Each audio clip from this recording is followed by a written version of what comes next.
Olá, você confere agora notícias e reportagens que estão em destaque no Senado Federal.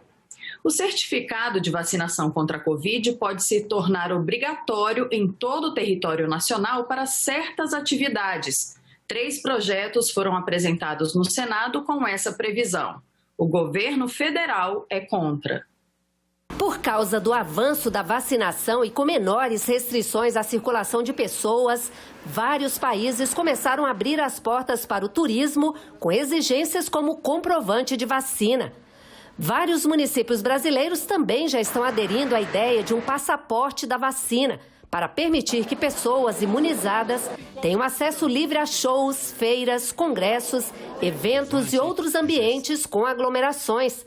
De acordo com a Confederação Nacional dos Municípios, cerca de 250 cidades, 13,4% do total, já estão adotando a exigência. O infectologista Julival Ribeiro defende a medida. Sou totalmente favorável, sobretudo em espaços abertos ou públicos, com aglomerações e em locais fechados, visto que a variante Delta ela transmite muito mais do que as cepas anteriores, sobretudo em locais fechados e aglomerados e sem ventilação. Mas o tema não é unanimidade. O presidente Jair Bolsonaro, que ainda não se vacinou, tem alegado que a adoção do passaporte da vacina é uma medida discriminatória e fere o direito de locomoção das pessoas. O governador Ibanez Rocha, do Distrito Federal, já avisou que não pretende adotar a medida. Já nas cidades do Rio de Janeiro e São Paulo, o passaporte sanitário já está em vigor. Uma portaria publicada pelo Ministério do Trabalho no dia 1º deste mês proíbe que as empresas exijam dos funcionários o comprovante de vacina. De acordo com a portaria, considera-se prática discriminatória a obrigatoriedade de certificado de vacinação em processos seletivos de admissão de trabalhadores, assim como a demissão por justa causa em razão da não apresentação do certificado de vacinação. Nós temos tido notícias de empresas e também de áreas do setor público que estão demitindo pessoas ou ameaçando de demissão ou não contratação para as pessoas que não apresentarem o certificado de vacinação contra o Covid. Primeiro, tanto a Constituição brasileira quanto a consolidação das leis do trabalho não fazem essa exigência. Ao contrário, há o livre-arbítrio, há uma decisão que é de foro íntimo de cada pessoa. O Brasil fez um grande esforço através do governo do presidente Jair Bolsonaro. O Brasil já é o 3º país que mais vacina do mundo. Agora, a escolha de que se vai ou não receber a vacina pertence apenas ao cidadão ou à cidadã. 9 centrais sindicais divulgaram uma nota conjunta contra a portaria do governo federal. Segundo as centrais, tirar a obrigatoriedade do trabalhador de se vacinar cria um ambiente de insegurança e desproteção sanitária. Eles defendem na nota que, ao contrário de uma ação autoritária, a obrigatoriedade da vacinação se baseia na responsabilidade de cada um com o coletivo, sendo desta forma uma ação democrática. No Senado, pelo menos 3 projetos prevêem tornar obrigatório o comprovante de vacinação. Um deles, do senador Carlos Portinho, já foi aprovado pelos senadores e aguarda análise da Câmara. O texto cria o Passaporte Nacional de Imunização e Segurança Sanitária. O documento vai permitir que pessoas vacinadas ou que testaram negativo para a Covid-19 circulem em espaços públicos ou privados onde há restrição de acesso. É muito ruim para o país, na nossa federação, que quase 5 mil municípios, imagina que cada um decrete, emita um decreto sobre essa questão. É preciso uma legislação nacional, uma legislação que permita, inclusive, a chancelaria homologar com outros países o nosso certificado. O Conecta SUS, ele já é essa ferramenta do Ministério da Saúde, já tem, inclusive, a sua tradução para várias línguas. O projeto nasce para justamente evitar as restrições, abrandar, para que pessoas vacinadas e testadas negativas não se submetam a restrições naturais àqueles ainda não vacinados e que preserve, inclusive, a saúde desses que ainda não se vacinaram. Um outro projeto apresentado pelo senador Jader Barbalho exige o comprovante de vacina nas escolas públicas e privadas para o retorno às aulas ou a continuidade das aulas presenciais. A obrigatoriedade de apresentação do comprovante para a admissão no serviço público é o que estabelece uma outra proposta, apresentada pelo senador Assir Gurgax. O presidente Rodrigo Pacheco confirmou o esforço concentrado do Senado entre os dias 30 de novembro e 2 de dezembro. Os senadores devem se dedicar à análise de autoridades. O Senado, dentro da sua função constitucional de apreciar nomes indicados para diversas instâncias, como agências reguladoras, o Conselho Nacional de Justiça, o Conselho Nacional do Ministério Público, as embaixadas, nós temos o dever de sabatinar, de apreciar no plenário esses nomes. Então, nós nos aproximamos do fim do ano. É importante que cheguemos ao fim do ano com essas sabatinas realizadas, com esses nomes apreciados. Por isso, a presidência ontem decidiu pela designação das datas de 30 de novembro, 1º de dezembro e 2 de dezembro, portanto, terça, quarta e quinta, uma semana em que nós vamos ter condição de fazer um esforço concentrado para que todos os senadores estejam presentes em Brasília, haja vista que o voto é individual e secreto e presencial. Portanto, esse esforço concentrado é a condição para que aconteçam as apreciações de nomes indicados que já foram sabatinados, estão pendentes de plenário, e aqueles nomes que estão pendentes de sabatinas nas comissões. E todos os presidentes de comissão do Senado, comissões do Senado, já cientes dessa designação de um esforço concentrado, certamente vão se desincumbir do seu dever próprio de cada comissão de apreciar e de fazer as sabatinas dos indicados que ainda não foram sabatinados, inclusive para o Supremo Tribunal Federal. A proposta de emenda à Constituição sobre o pagamento de precatórios deve ser votada em segundo turno na próxima terça-feira na Câmara dos Deputados. O presidente do Senado também comentou o tema. A expectativa do Senado é de que, uma vez apreciada e se aprovada em segundo turno na Câmara dos Deputados, nós temos no Senado Federal um senso de urgência em relação à solução para os precatórios e a solução do espaço fiscal que respeite o teto de gastos públicos, a responsabilidade fiscal, que é algo que nos norteia e que nós temos essa obrigação, para poder garantir a existência de um programa social que é o Auxílio Brasil. Então, o Senado tem esse comprometimento, tanto de dar solução ao problema dos precatórios em vista da decisão do Supremo Tribunal Federal de obrigação desse pagamento pela União dos 89 bilhões de reais, quanto com a responsabilidade fiscal e, sobretudo, com o espaço necessário para um programa social que atinja o maior número de brasileiros e que possa garantir uma subsistência digna à maioria desses brasileiros que precisam desse programa social. Então, nós temos, em relação a isso, um senso de urgência. E quando eu disse da possibilidade de, se aprovado na Câmara, nós levarmos direto ao plenário, que é uma possibilidade que existe, mas não podemos também desconsiderar a possibilidade também de apreciar pela Comissão de Constituição e Justiça, e percebo no presidente Davi Alcolumbre, da CCJ, essa disposição e esse senso de urgência também em relação à questão da PEC dos precatórios. Mas vamos aguardar a apreciação definitiva da Câmara dos Deputados, considerando que lá há pendências ainda de segundo turno, de destaques que ainda precisam ser apreciados. Feito o trabalho da Câmara, será então a vez do Senado e nós vamos então dar a essa PEC a urgência necessária que ela merece.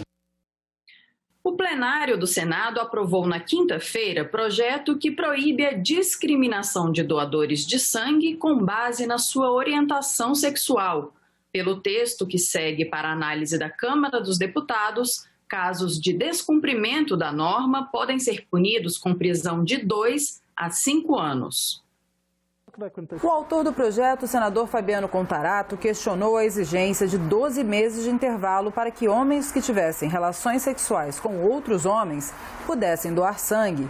De acordo com o parlamentar, a proposta busca impedir a utilização de um critério sem base científica que cause preconceito a um grupo social. O Supremo Tribunal Federal já considerou a exigência inconstitucional. Cabe ao Congresso, sempre em mora com os direitos das populações vulneráveis, fazer seu dever de casa, ainda que tardiamente, convertendo em lei o que já decidido pelos tribunais brasileiros. O Poder Judiciário está empurrando o Brasil para o progresso diante da nossa inação, de nossa omissão, de nossa covardia, de nossa letargia, porque, infelizmente, nós aqui temos que fazer essa meia-culpa, porque nós estamos deixando toda essa população deitada eternamente em berço esplêndido. O governo não pode tratar a comunidade LGBTQIA+, como um grupo formado por pessoas que representam perigo à saúde pública. Não se pode restringir a qualquer grupo o direito de ser solidário, o direito de participar ativamente da sociedade, o direito de ser como se é. Não podemos deixar que atos como estes continuem vigendo em nosso país. É inconcebível imaginar que agentes governamentais determinem que cidadãos brasileiros, por si só, representem um grupo de risco sem sequer debruçar por questões verdadeiramente relevantes que possam impedir a doação de sangue. Os parlamentares também aprovaram um texto que trata do programa de estímulo ao crédito voltado para microempreendedores individuais, empresas de pequeno porte e produtores rurais. Pelas regras, os bancos podem emprestar os valores, mas precisam assumir integralmente os riscos, sem garantia da União. Em contrapartida, podem gerar crédito presumido até 2026. Se estima que, através desse crédito presumido que está se oferecendo às instituições financeiras, é possível incorporar ao capital das instituições financeiras algo como 40 bilhões de reais.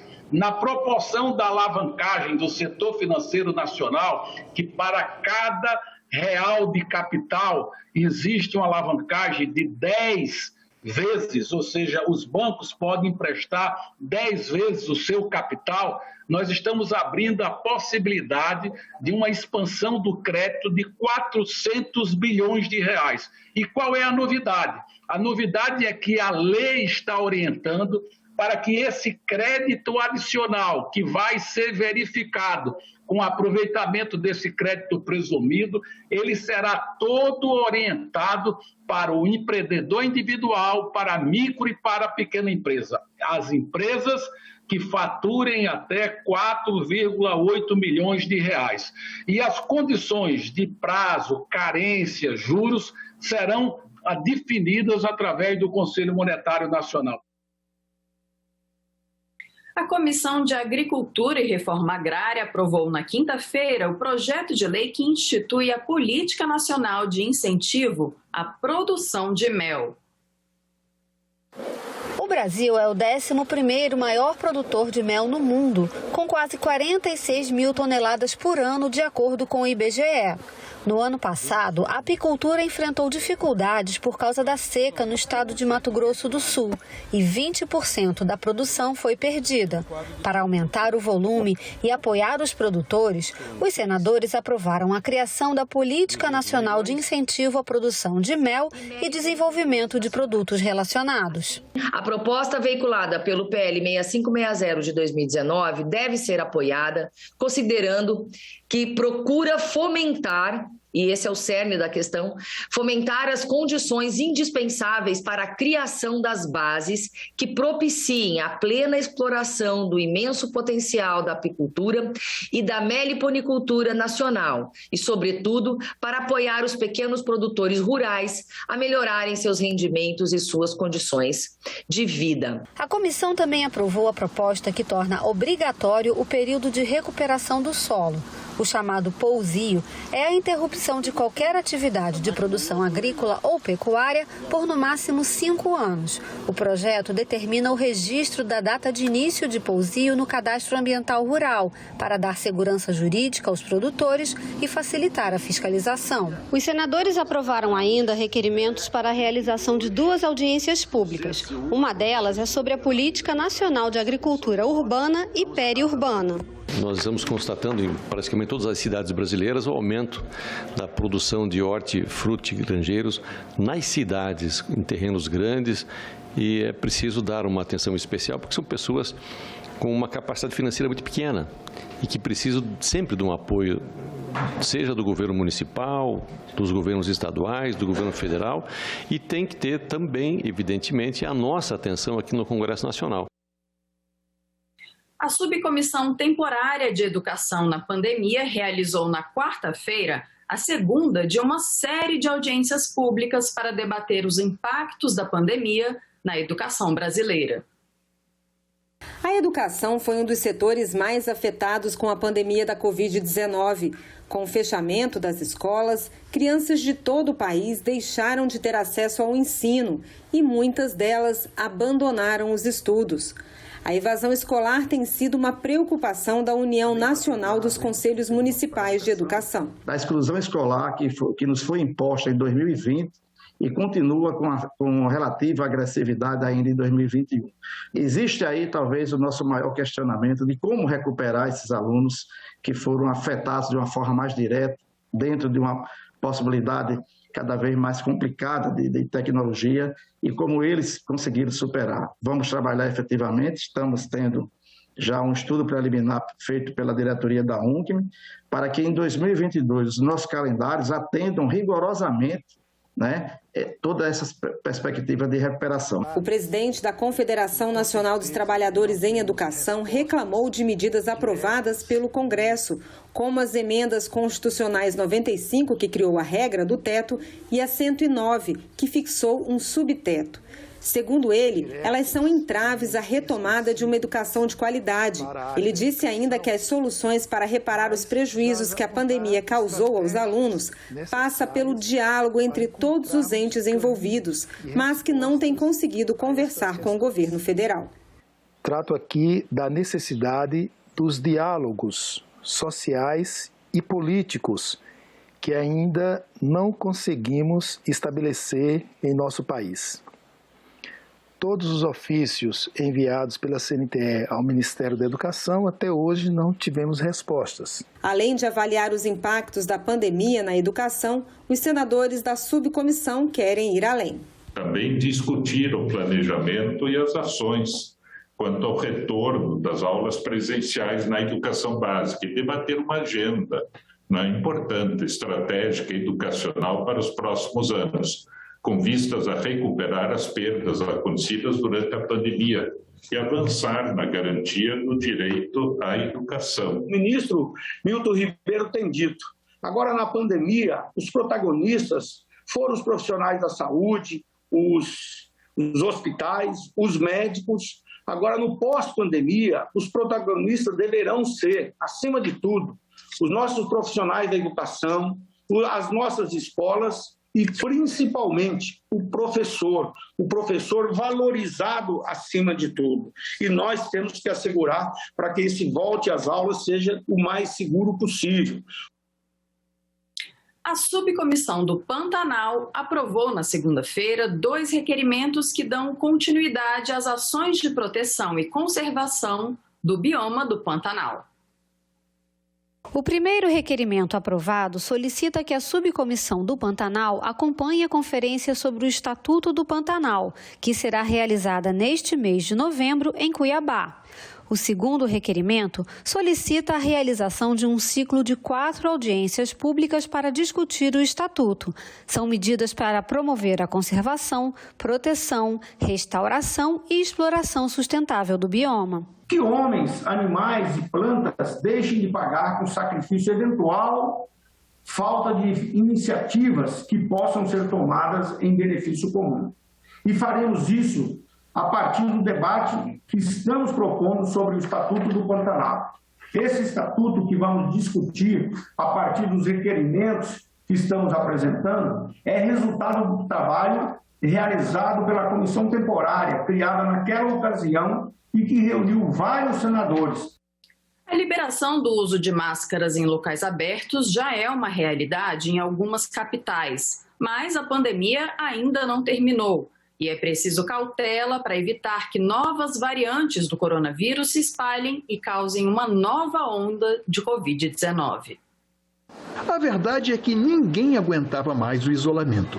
Isolamento Mas será que chegou a hora de relaxar nas medidas de restrição?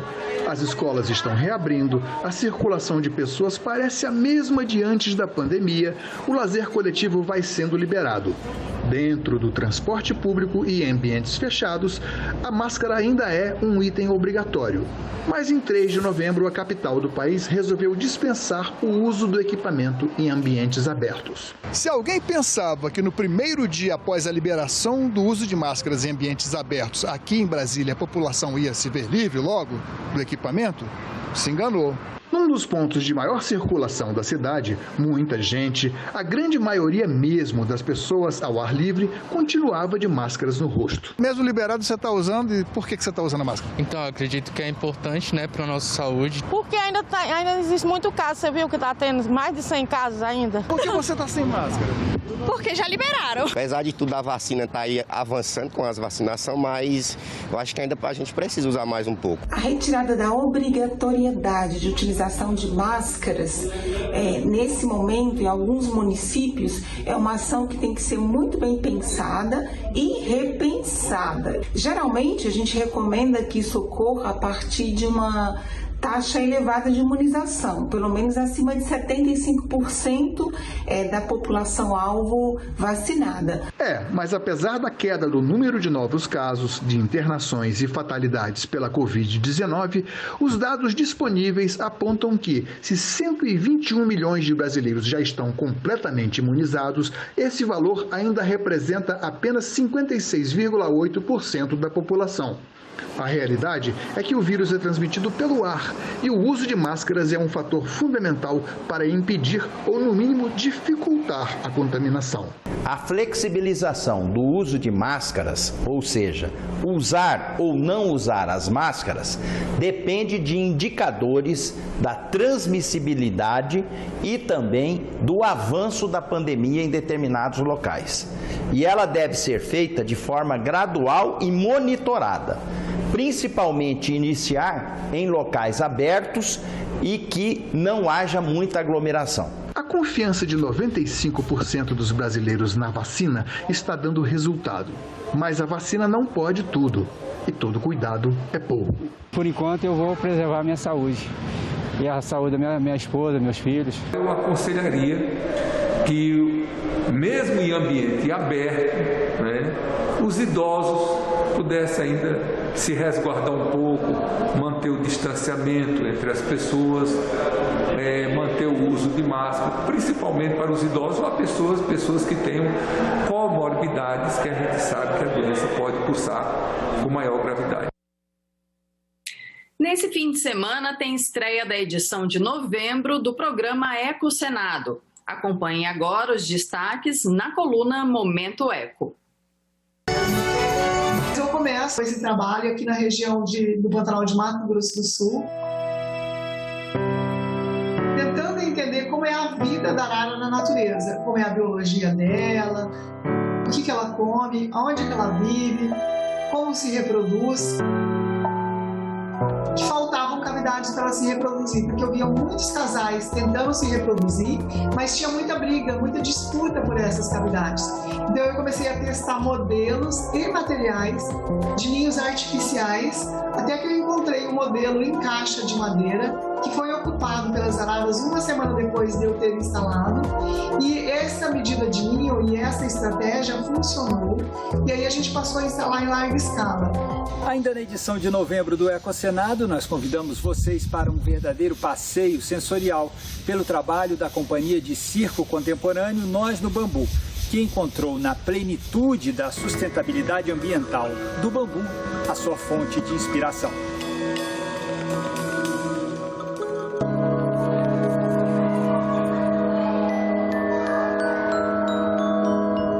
A Companhia Nós no Bambu é uma companhia de circo contemporâneo que também se alimenta do teatro e da dança na criação de espetáculos inspirados e realizados com formas de bambu.